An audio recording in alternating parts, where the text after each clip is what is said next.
Hi, welcome to another exciting episode of the Andre the Beast Creighton Show. Another exciting show and definitely another exciting guest. We're going to Philly to talk with a beautiful young lady that's not only Russian, but Ukrainian. But let me go deeper here. This is definitely a beast mindset story.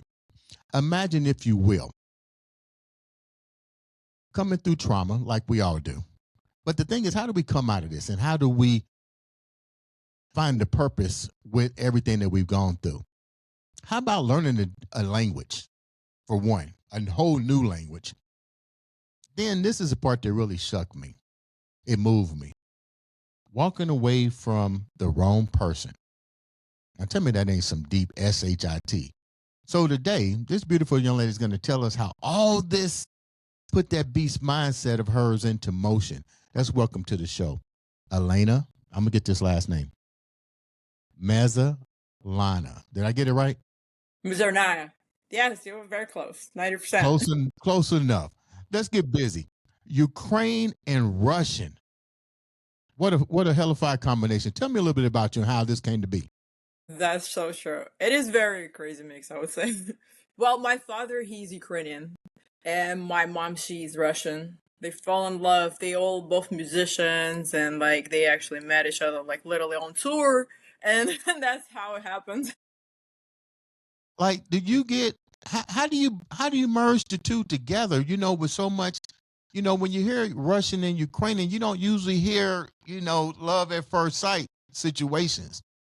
Well, we used to be actually like almost like one. We never even had a kind of border before.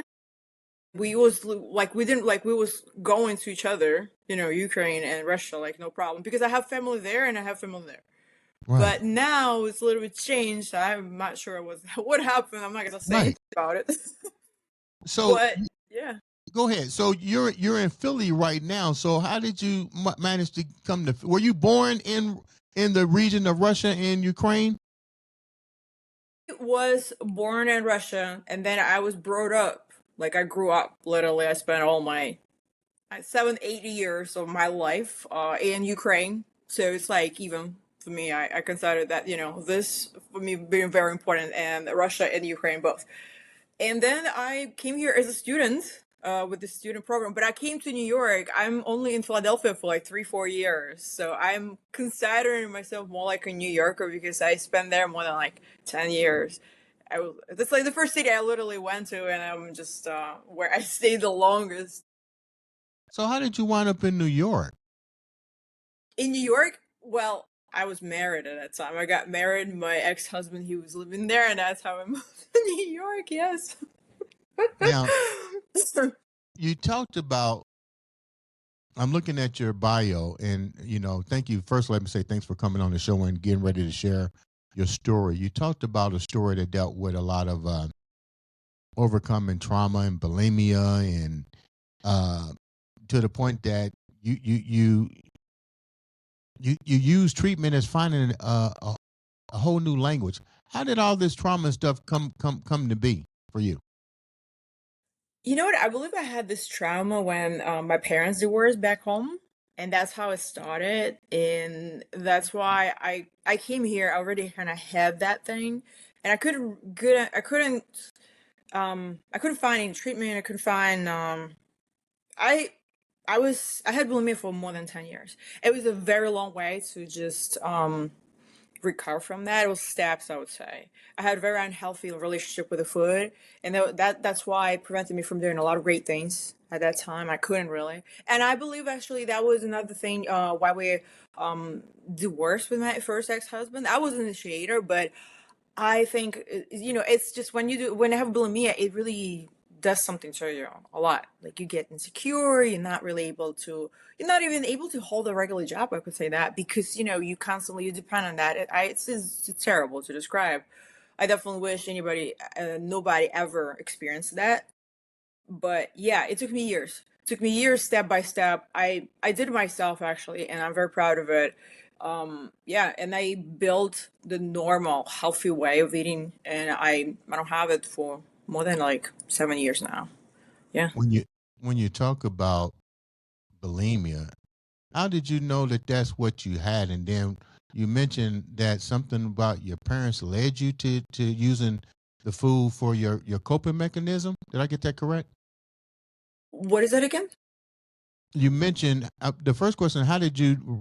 How were you diagnosed that this was a condition that you had, and was it the things that your mom and dad was going through that led you to choose food as your coping mechanism, so to speak? My, I think what really caused my bulimia is a trauma that my parents got divorced. But I think that my parents, yes, they had a different of way of eating, and some foods is not suitable for me. I don't need them right now, and I can't. But nobody really knew about it.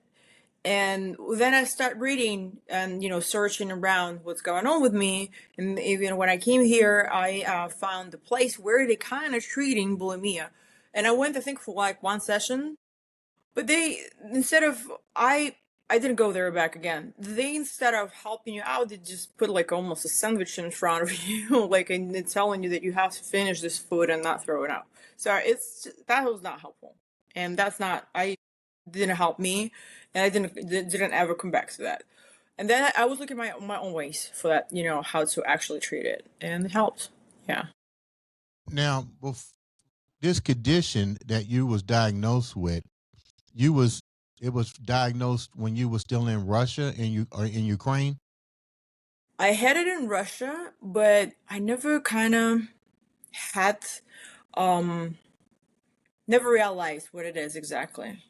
I just, like you overeat and you don't kind of throw up and that's it. I never thought how serious it is. I kind of had it, and then I went to to America, and then I still continue having it. Still read about it a little bit more, and it's not going away. It's like on a constant basis. Like, I had people telling me actually that too, like friends, like, you gotta check and stuff and everything. And that's how I actually start realizing how serious it is. I wasn't really taking it very serious. I thought, no, you just eat and throw it up and everything. But it really messes up with your life a lot. Number one, it's your self confidence. You're not confident by yourself. I don't know how to explain it, but you're very insecure about yourself. You don't like anything. You barely can hold the job, and I had difficulties of holding the job. I was not able to do it. It was terrible. It was terrifying. I'm very happy that I get rid of it. How was it difficult holding the job? Because it's I'm not I'm not diminishing the condition. I'm trying to understand the condition, but how was it impairing you to be able to work and carry on a relationship? Were you going out and eating food and then just going, "Ugh," when you was done? Yeah, yeah, yes, exactly. And another thing is, yeah, like you go on a date or whatever, you overeat, you go in the bathroom and you're doing it. It's terrible. You can't do anything without it. The same with work. You have half an hour at work break, for example, right? They give you for the food. You have to eat. You eat a lot, obviously. Then you go and doing it, and I mean, people obviously know it. Like, they're noticing it. Somebody's gonna be in the bathroom or whatever, and plus, you're coming out of the bathroom, obviously not looking you're the best, even washed and everything. But yeah, yeah, and it's like it's terrible. When did you realize that it was becoming a serious problem for you? Because this had been going on for quite some time. You're now in the United States and you're carrying this illness, into a new chapter of your life. When did it really start to become? When was it really brought to your attention that you know what I need to handle this? When you, for example, have a shift at work, right? And something's you stressing you, because it's usually when you work, you got like some stressful moments and stuff, something stressing you, you right away go into the food, to like make yourself feel better, right? And then obviously you have to do it all over again. You gotta eat a lot, and then you gotta go through it out and stuff. And it's like, what, half an hour, 40 minutes you're not present at your work. So that's already affecting you, and you're definitely going to have managers come and talk to you about it, what's going on, right? And it's like regarding any stress, I would say. And another thing, of course, is you literally spend all your money you had on food. because you have this, all right, you go, you're gonna like go and throw it out, so you go and get this, I don't know, 3 bagels, 2 bagels, whatever you can't eat, right? And it's all cost money. You spend your money all mostly on food, just on food. It's a problem. And I was working in the like a bar restaurant industry at that time. I was making a lot of money. I was in New York City and stuff. I was literally spending everything on food. That's crazy. And all this was because of your parents' divorce. This was what you thought it was from, correct? I think it's good. I had first love at that time, and our parents did not want us to be together. Not mine, not his. So they kind of separated us. Then my parents got divorced. It was just everything. And another thing, I was a pianist, and I wasn't really feeling it. I would say that. Like my parents, musicians, they made me, like I think classical piano is great, and I've spent 14 years of my life on that. But I always wanted to be a lawyer. I wanted to do something different, you know. I would love to be like an entertainment, but not the classical piano. Classical piano takes all your time, so they literally take you out of this, social circle of yours. You just like singing, playing. That's what you do. So let me get this straight. So you came to New York on a classical music scholarship, or you came to perform in the performing arts? Like, how did you even step foot in New York? What was your career path? So I came as a student. I came as a student on a student visa with my friends. They used to have a program where you can just work and travel. You come for like 3 months, and then you just, after like 3 months, you going back. But you have to be in college, and that's how I came. Wow. So when you get here, you decide to make this pretty much permanent for you. No, I didn't. I was planning to go home. I did not. I really, because I mean, like my parents did pretty good as well in there. I had my family and everything. I never had a plan to stay really. It was fun because we like from like a good families, and no, I don't know how to call it. Like all my friends are very from very good families, and we always had fun together when we go, and like just and I. It was really hard to get my parents to let me go because Mhm. they like always keep me, you cannot go, you cannot sleep in your friend's house, you cannot do this and that. So for them to let me just go, it was just like something insane. So yeah, but then I met my ex-husband, and then I and I got married. So I didn't plan to stay at all. I had a ticket, I was packing up, and that was going, and then yeah, I just got married. Did you marry the guy that they didn't want you to be with? No, no, no. I married my ex-husband in America, who I actually who that he's the one who's in New York. Yeah, that's how I stayed. I you know. sound you sound a little defiant. Well, it was crazy. It was the craziest relationship I think I had. We always had so much fun. It was absolutely amazing, actually. You seem to have a good relationship with your mom and dad despite the divorce, um, and pretty much came from a well-to-do family. Your mom and dad know that you were suffering with this condition. Well, my father, when he divorced my mom, he couldn't really talk like with me, with her. He was very hurt, whatever. So he didn't really know that. But my mom, yes, and she was like telling me that this is you know that needs to be fixed. But you know what? I don't know how to explain. In back in our country, we don't have a lot of conditions. Like for example, here, condition, you know what it's called, ADHD, when you Hmm. have like attention deficit disorder. So in Russia, they don't really have that diagnosis, or maybe at that time we didn't really have that. Here it's like it's well known. They do like treatment and everything. So over there, it doesn't really consider it to be like a serious sickness. So it's like it will go away kind of thing again. You know what I mean? So but my mom, she was telling me, yes, you need to like make sure that it's not, it's like two types of sicknesses, bulimia or not eating at all. And they was worried about not eating at all more because you're really skinny and everything. Here you're kind of eating, yes, you're throwing up, is bad, but they thought like it's gonna kind of gonna go away. Did they, let me, two-part question. did they take accountability that they made that their situation might have contributed to the condition that you have? And if not, did you share with them, hey, mom and dad, I think I'm feeling this way because I still haven't figured out a way to cope with the fact that you guys have separated? No, I never actually get a chance to do it. That would not. I mean, my parents are this way that they would not accept it. Even I would tell them, "Oh, that's because of you," and they're like, "Yeah, right." That's what would be the answer, I think.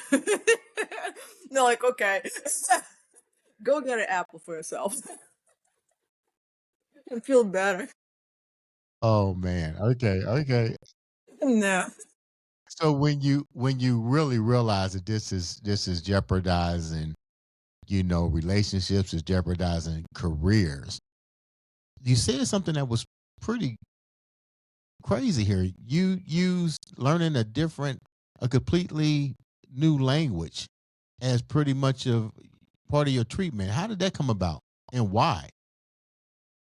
Well, it kind of was like escape, I would say, because when you're like kind of trying to like concentrate and you have something interesting to do, it's kind of interesting and it's difficult at the same time. So you have to like use all your patience to like sit and like learn and like dig into that and just trying to get the most information, but it's also steer you away kind of from like a food and all that bad stuff. Another thing, I would probably consider that bulimia is more emotional disease. So usually it's not just because you're just having a wonderful day and you're like, boom, you just let me go get it, for example, right now.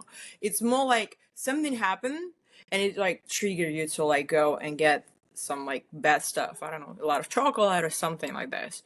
I think it's more like emotional because that's how it was with me. I don't know how with others, it could be different, possibly, but with me, that's how it was. And that's why when you at work and you usually have, especially like in restaurant, for example, jobs or bartender jobs, they like really, you have a lot of stress. Somebody having bad mood, you got bad customers, and this and that, a manager. So once that something happens, that's like what you like. You right away you feel like you need to get that dopamine, food. You make yourself happy, kind of thing. What were your triggers? Stress, stress. Somebody give you crap. you and you go and get trying to get something like I don't know, food or whatever. But why would you just not change careers? You're going to get crap if you're in that service industry. You're going to get different Yeah, personalities, different, that's welcome to America. Welcome to the service industry. It's right. almost like if you knew you had the illness, which you probably did, but you still are in an environment that's going to cause those trigger behaviors. So did you really want help, or were you just felt like that you're maintaining and you have control over the illness? No, here comes the language part. So here comes the language part and the system part, which you don't know. If I would be, for example, back my country where I speak, perfect language with no problem, I would probably go and get another job. But here, you need a, diploma or some kind of education or some kind of skill to go to work for any other jobs. My language wasn't perfect. Especially when I was working in bars, and what do you say? What do you want to drink? And hello, how are you? And then they get drunk, and obviously they don't care what you say. Obviously, you know what I mean. You give them free drink, free shot, they'll love you. So, but yeah, that's the part. And it was some time. It took me some time to actually go back to college and everything. I had like two attempts to go to college to get my language together and everything. Now, what language were you trying to master? English, Really? English, 100%. You have to speak different. You speak slang mostly, and you have to speak all these different languages because I mean that different language. I'm sorry, I didn't say it correctly. So you have to be able to speak different ways English. It's a street. It's a slang. You gotta know the terminology. Any sphere you go to, you have to know. Like the law style they had using certain terminology. You go in the movie they use it totally different. You go so any other. That's not easy. That's not easy. Whatever I used to learn in the book, and I came with that like, language. Mhm. You could just dump it in the trash because now we know we're gonna use it. Absolutely not.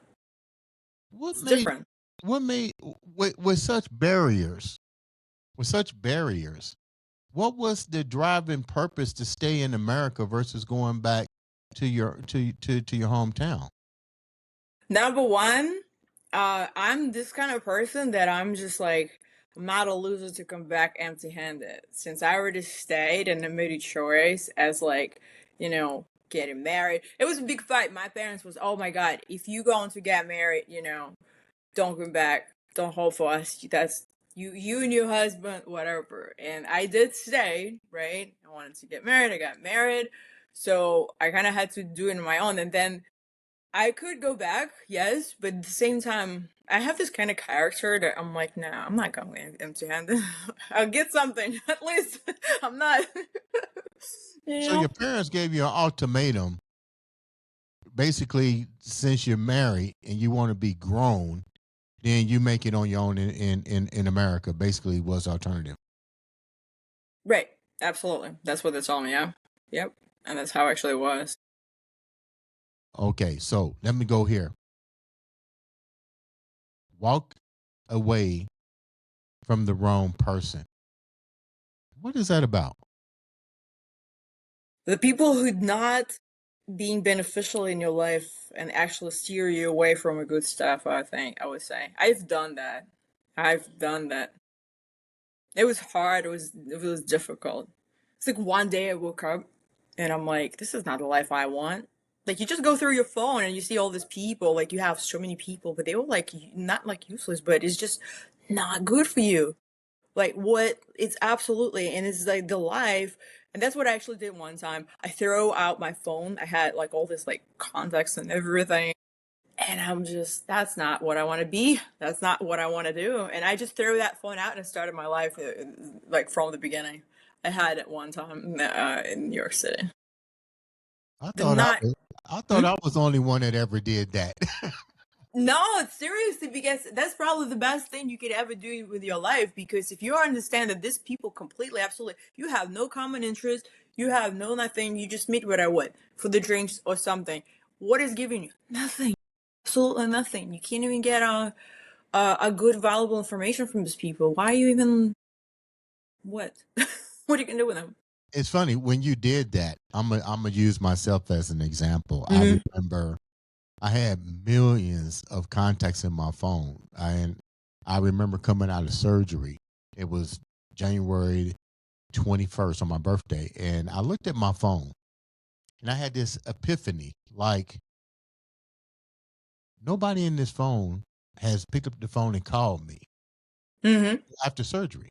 Right. So I went through and I picked out people that I knew, usually family members and a few close friends. And I literally just got rid of everybody. And it felt like Good. at first it was crazy because I'm like, what the fuck are you doing? Hmm. Because there were also business contacts. But then I rationalized and was like, you haven't talked to these people in years and nor have they called you. So it was such a load off of my chest when I looked at it. My phone was faster, Hmm. Right. but but I get what you're saying. So now let me go back to you because this is your story. And I think people need to understand this. You was able to let go and walk away from those people that you thought had purpose in your life, but it changed you. So how did it change you? How difficult was it for you? And how did it change you all the way around? Well, it changed my life for the better, and I think you did absolutely the right thing. That you just, look on your phone and you had no people calling. This is terrible. This is completely not. I mean, I don't know how to find a correct word for it. Not useless. Useless is kind of harsh, right? But you always have to have people with common interest, something you do, or business wise. I think or like at least maybe a friend. I don't know. Some people like to have friends, and maybe they need to talk to each other, but if you don't have that, like I found that I had some people who I just went like these people calling me when they want to go out to drinks. I mean, that's it. What is that? I mean, the other people you just have which just want to do something. That's it. And it was just really not. I would say that another thing you have to get rid of people who not treating you the same as you do treating them. So if you give them, your heart, and they not treating you, not giving you back at least some, some certain quality back, you should definitely get rid of that. So you should definitely not have those people. Why do you think that is hard for? Let me go back. Let me ask this question. Before making that decision, were you able to handle the bulimia that you was dealing with? Because now you're making a different another step in growth and development is what I might want to call it. Right. That's the perfect word for it. Absolutely. So before you made that decision, had you already to get rid of the people that was in your phone? Did you already address and handle the bulimia part of your life? No, I actually did it before I start handling bulimia and everything. When you get rid of these extra people in your life which you don't need and absolutely have no influence in your life, or no change in your life, then when you find a time, once you get rid of them, you start finding the time to actually concentrate on yourself. Instead of spreading around and giving that energy to people, to wrong people which you don't need in your life, again, they're not helping your growth, they're not helping your future. They're just taking away your precious time, which you never will be back, will be able to get back. So you start finding time for yourself, and that's what you start to actually doing and working on yourself, because you get that time finally once you get rid of them. That's important. I think people need to realize. I think you probably learned this on your journey that we make time for what's important. Hmm. Yeah, and if people aren't validating, giving you that back, it's funny. I'm gonna ask you a question because you're young. I'm gonna ask you this question. Why do you think people in this generation have a hard time seeing what you saw and acting on the same principles that you just did? Why do you think that? You know what? I think I was forced to actually do it, because when you come here from different country, you leave all your life behind. So here I come. I don't have this friends who I grew up with, who you still going to give time, because you kind of build together for what, 10 years, 12 years, all your childhood and everything, you attach to these people. So here you come, you don't have none of this. And you're forced to be in this like grown up, like, a harsh life to be like right now. And another thing, for us who came, for example, from different country, it's like the hardest thing is to like learn the language to the point, not just learn language, hi, hello, how are you, just to like simple conversation, but you have to learn to the point that you can actually show your personality. Because like a lot of people come, they have a lot to offer, they're funny, they this and that, but they don't have that language. And if you're not able to use it to the level to show yourself, this is pretty harsh. You can get friends, you can get, you only like you're gonna get the lowest paying jobs, because again, you don't have that the language. You can't show who you are, what you are, and what you can do. And that's the hardest thing. So I was forced to actually be early to realize those harsh things. And you got no friends, you got no people, like no good jobs, let's put it this way. You have to it's just it's not easy. Let's talk real quick before we wrap up. Let's talk about the cultural difference. I don't know much about Russia. I don't know much about Ukraine. I know about the Ukraine situation that happened last. I think it was like last year. We know what the media gives us, the propaganda. You grew up on both sides of the track, and then you come to America. What's different? What is the different? What's different in America than it is where you came from, and what fascinated you to plant your flag here as a permanent home? So, first of all, I can tell you one thing. Every single country, they show their own news. So whatever it says in here, it's total different over there. Whatever that country say there, it's total different in us. It's everywhere. Everywhere. It doesn't matter. But I think one thing, I love America. I love America. They all, America is very fun, great people and everything. The only one thing is concerning me is like this is the only like biggest country actually which has the biggest homelessness. So in Russia it's a little bit different. We don't really have that much unless you like really, really in a low hit your low point, and you like usually people trying to help each other over there in the point. I'm not saying that they're great, There's a lot of scams going on, 100%. But at least at some, point, they're trying to help each other. In America, I think Americans should help each other.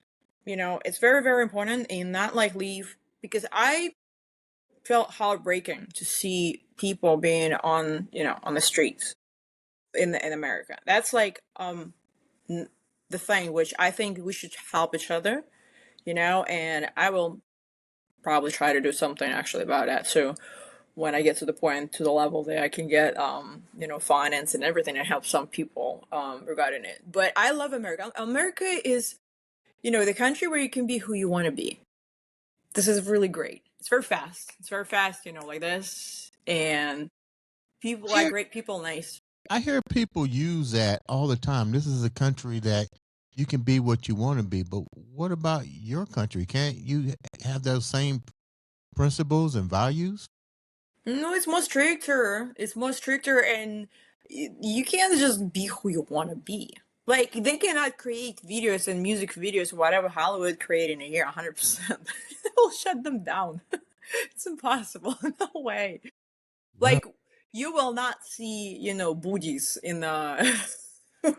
It's different. It's different. Definitely different.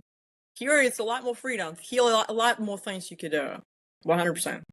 so now let me ask you a question before we wrap up. And thanks so much for taking time out to share your beast mindset journey and how you overcame a lot, especially coming from a foreign country here. And glad you're here. My Thank you. Thanks so my question is, how are you doing now? What are you doing now with your life? Well, you know what? I'll tell you what. When I was able to get my language in place, it really opened up a lot of opportunities for you. And I would recommend to every single person, whoever, number one, any country you go to, you learn the language. Once you do that, you master it. And learn street language, because like a lot of people right now out of there and the entertainment and everywhere who rise up from the streets. So once you learn street language, because you have to be able to get along with all, so you must. You just, especially entertainment is like full of that. And streets make you stronger. They make you like, much more smarter, sharper, and more interesting too. You know what I mean? So definitely a language, and you'll be absolutely okay. Definitely. You sound like you love it here. Like you literally take every day and like embrace it with such that such beast mentality that it shows on your face. Because right now I am like freely go to like any neighborhood or any place, and I fit in. People listen to me. We can have a conversation and everything. I can show myself who I am. Who I am. Like, I do acting, modeling right now. I just got influencer program with Facebook and Instagram. They choose me as a creator. It's cool. It's really awesome. It's like I feel like I finally can show what I can do. It's amazing. So I can see you. Even this, it's incredible. I'm serious. It took years for me, but I'm Now, here. let me go here before we wrap up. You do classical piano. Did you just give it up or what? I did, because I always was a gangster inside. I always was against all of that stuff. Like, I have nothing against Wait a classical. minute. Did you say you was always a gangster inside or you was against it? Always was a rebel. Like, always. I like classical music. I think it's great. I have nothing against you, but I will not sit and listen to classical music. I always like crap. I'm sorry. I like the hardest one, the heaviest one. Like, it's just me. I'm just not, like, I don't know how to explain it. I'm not a flower girl, I would say. 100% not. So you're just completely giving up playing classical music on the piano? Really? I did. Yes. I Yes. know your parents are probably going crazy right now, right? Well, nothing they can do. My father, he used to be a musician too. He was like famous in the group. He was also, but he has a perfect pitch, so he can. Like, I don't have perfect pitch. If I would have perfect pitch, I would probably do a lot of things with that, because you can just like arrange the music whatever you can, right away. And I cannot do that. But he given up. He's just started doing business. You know what I mean? So he cannot tell me anything. Have you bonded the relationship back with your mom and dad? I know they gave you an ultimatum at the time. You clearly got your life back together. How's that going with you and your mom and your dad now? Yeah, I'm absolutely with my dad.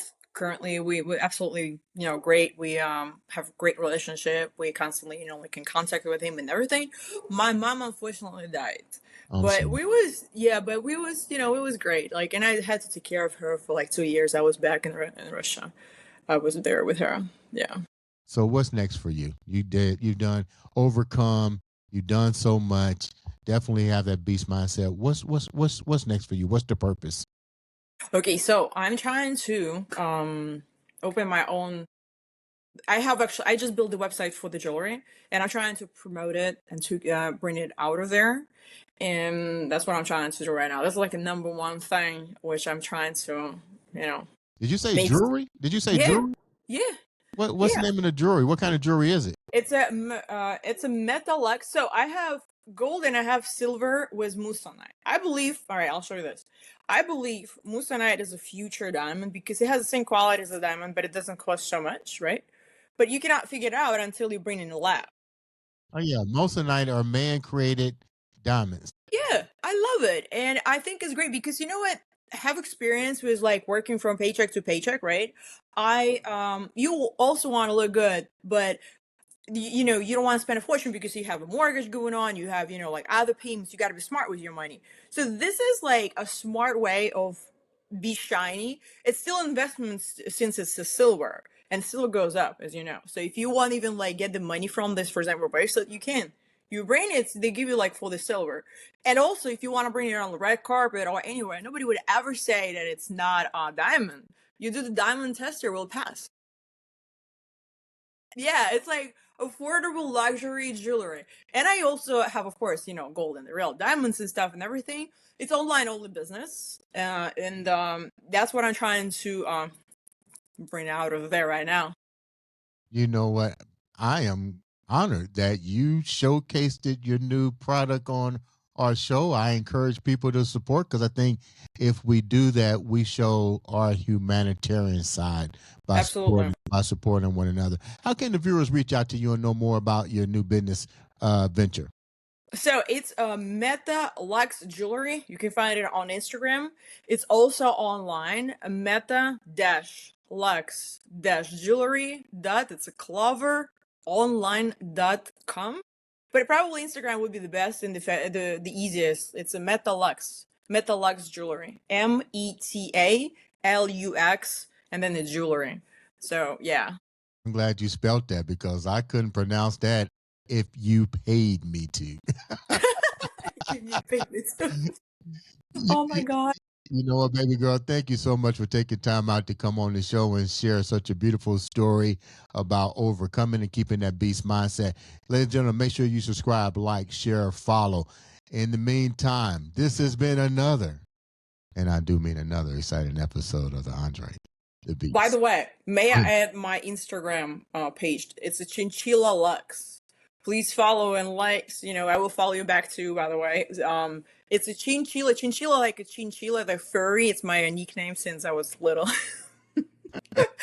Chinchilla Lux with a So double does, L. does that mean that you're selling the chinchillas as well? So yes, that's why they give me, the nickname, and that's what I'm using for my my Instagram. Okay, guys, make sure you follow that Instagram page as well. This has been another, and I do mean another exciting episode of the Andre the Beast Creighton Show, show, show, show.